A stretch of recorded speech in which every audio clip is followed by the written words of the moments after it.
So on this episode of Driver Seat, we are indoors, which is quite a refreshing change because it's nice and cool. Okay, we are with a car manufacturer which has been making waves recently.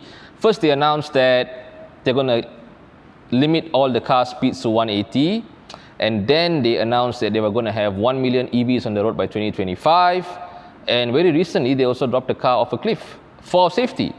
So here today with me is the MD of Volvo Car Malaysia, Mr. Nalin Jain, joining us on the driver's seat. Thank you for joining us, Mr. Nalin Jain, the Managing Director of Volvo Car Malaysia. Now, as usual, it's my pleasure. On the driver's seat, the first question we ask all our guests is, what's your daily driver at the moment? We've got a Volvo S90 here. Is that your daily driver? Absolutely, that is my daily driver. Not just for the moment. Okay. Since I've been here in Malaysia, it's almost 2 years now. Wow, okay. And yes, it is my favorite car. I love it every day that I drive it. I think it is a great drive. I don't disagree. I actually had the privilege of taking the S90 down to Penang, and I was like, Mamma mia, it's quite sublime. It's quite a sublime drive. Yeah, I have driven it all over the place. So, I had the privilege of driving it last year. Yeah. And so I drove to Penang, I drove to Johor, and twice to Terengganu. Right. Yes, fantastic drive, great comfort. SUVs are great. Sure. But personally, I prefer the sedans because it's so lower. Oh, I so totally agree with you. It gives you that feel of control and a sense of being very, very safe and comfortable. Yep. Yeah. Okay. Now, leading into our next question, being keeping the theme of safety in line. Yeah. So Volvo recently told us that they're going to cap all of their vehicles at 180 kph. Yes. Right?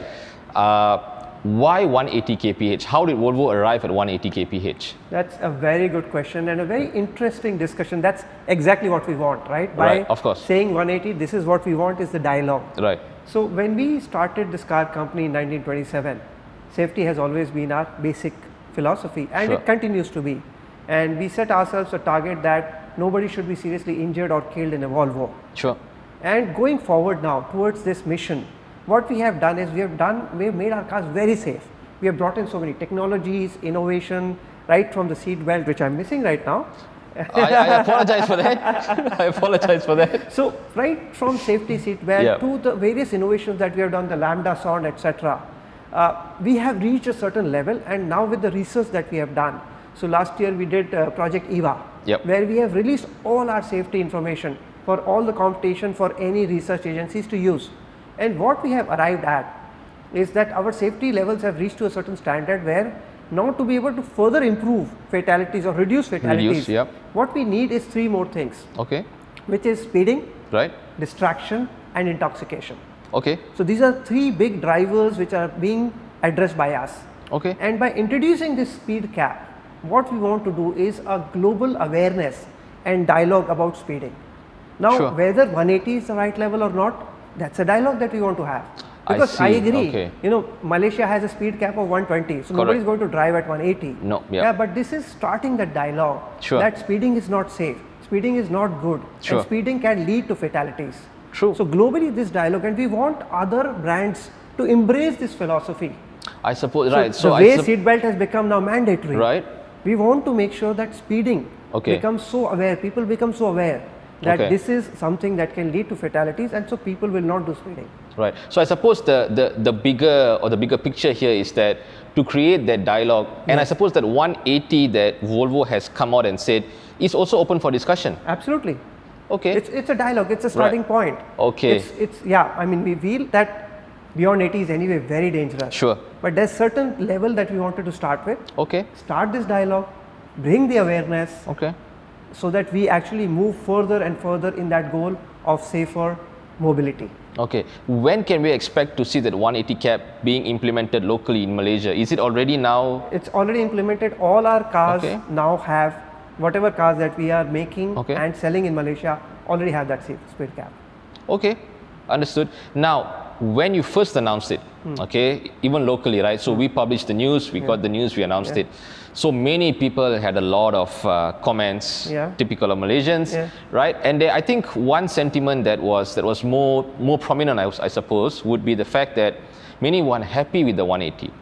They were like, what's the point of producing cars that give you 600 Newton meters of torque, which I now cannot fully exploit, Yes, right? Yeah. Now, what does Volvo have in plan or communications plan to sort of educate the people about this? Do you have anything coming up for us? Sure. So I think I would like to just make a small correction in what Sure. you said is Malaysians. Everybody.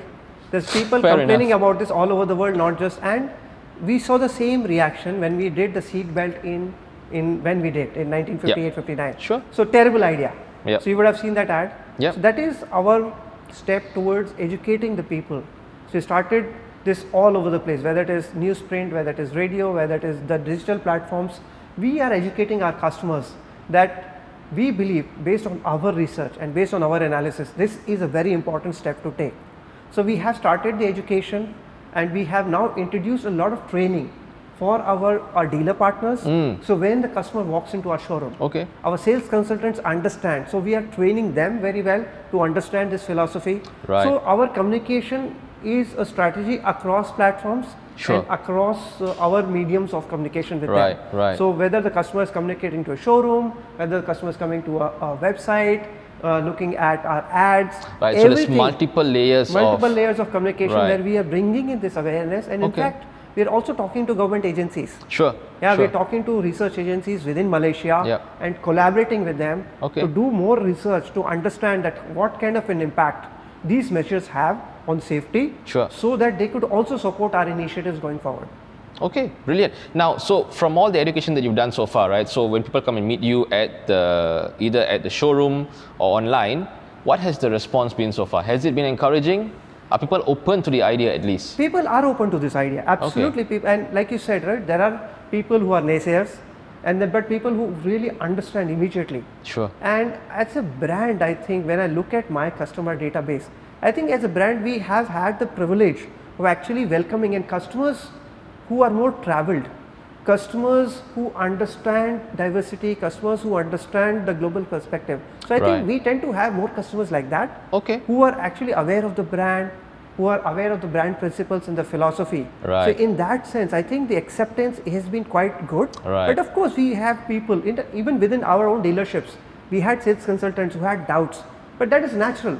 That is what we wanted to have, is that dialogue, that discussion, that why this speed cap and how will it help. So I think it's been a very good journey so far. Okay, brilliant. Now, another area that Volvo is also focusing on is electric vehicles. Yes. Okay, I think Volvo has pledged to have 1 million EVs on the road by 2025. Now, what are Volvo's plans for Malaysia? When can we see a Volvo EV on our roads here? Sure. So I would again come back to first starting with the purpose. Sure. Right. So why EVs? So why and how it ties up with our purpose? And so we talk about safety all the time. Yep. And now it is the time to look at our planet. Sure. Yeah. So safety for the planet, safety for our environment. So protect what is important for us. True. This planet is very important for us. Yep. And hence this electrification is very important Okay. as an initiative. And we have again the advantage that Volvo has been in Malaysia for many years, over 50 years now. Yeah, you were the first in Malaysia, to We be are the fair. first one Yep. to start assembling cars in Malaysia. Yes. So we have that advantage. So Yep. we have a very good plan now. Okay. That by 2025, our vision is to launch all our electric vehicles which come globally also in Malaysia. Oh, wow. Absolutely. Okay. So every okay. range of our cars, ideally by 2025, you will be able to buy a fully electric version of that car In Malaysia. in Malaysia, Wow. assembled in Malaysia. Okay. Now, that goes nicely into the next question that I have then. So, there's been reports that the Volvo XC40 T5 Recharge that is sold in Thailand is assembled in Malaysia. That is correct. Okay, so when can we expect you to see on our roads here in Malaysia? Very soon. Okay, okay, brilliant. Can I say 2021? Next year? Let me not commit any exact dates to you. Okay, Let okay. us keep some element of surprise. Okay, fair enough, fair enough. Yeah. Okay, so now just before we wrap up, right? Again, as is customary, I usually ask all the interviewees on the driver's seat, what is their 3-car garage? What is your ideal, your dream 3-car garage? Money being no object. Yeah. So what is it for you, Nalin? Okay, so my S90. Okay, fair because enough. That's my daily drive. Okay, So that would definitely be my first car. okay, Because that is something that I would use on a daily basis, understood. right? Then if I would go for a sports car, right? Okay. Then it would probably be the Lamborghini, Okay. yeah, Okay. Aventador. Okay. Or maybe even the SUV, but one of them. The Urus. Okay. Urus, the Okay. Urus, that would be Okay. the second one. And the third one, I am not very sure. Okay. I still probably have to think because I'm an Indian, so I have a little bit of Indianness in my heart. Okay. So probably a local brand, Okay. which is a very rugged brand, Okay. yeah, in India, which can go through all those, farms and fields, and I could do off-roading with one of the local brands. So probably Okay. that. Okay. Yeah, India has seen a lot of cars come out of it. I am quite impressed by what's being offered in India. Yeah, Yeah. yeah. Okay. Very good. I think that brings us to the end. Would you like to add anything before we wrap up? Anything that you would like our viewers to know about Volvo's plans for 2021, maybe in Malaysia? Yeah, thank you so much, first of all, for having me. It's Oh, been you're a more than pleasure welcome. talking Yes. with you. Very interesting subjects. We talked about Yeah. the speed cap. We spoke about safety. We spoke about safety for the planet. So I think we are very committed to Malaysia. I think we have great plans, and especially 2021 is going to be a very exciting year. A lot of new ideas, new products and lines coming up. New initiatives from Volvo Cars Malaysia. Okay. I've been here for almost 2 years now, and I've always been talking about customer satisfaction. Yeah. And we are implementing a lot of systems and processes both in ourselves and in our dealerships, and we have come a long way. Sure. So I'm sure both from a product, from a service, from an experience, brand experience, I think 2021 is going to be a great year for Volvo and for its customers. So thank you, our customers, for placing the confidence in our brand. Sure. And I'm sure that you'll be very glad to see what's coming up. Brilliant. And there you have it. You heard from Nalin Jain, the MD of Volvo Car Malaysia. Thank you for joining us on this episode of The Driver's Seat. Till next time, bye-bye.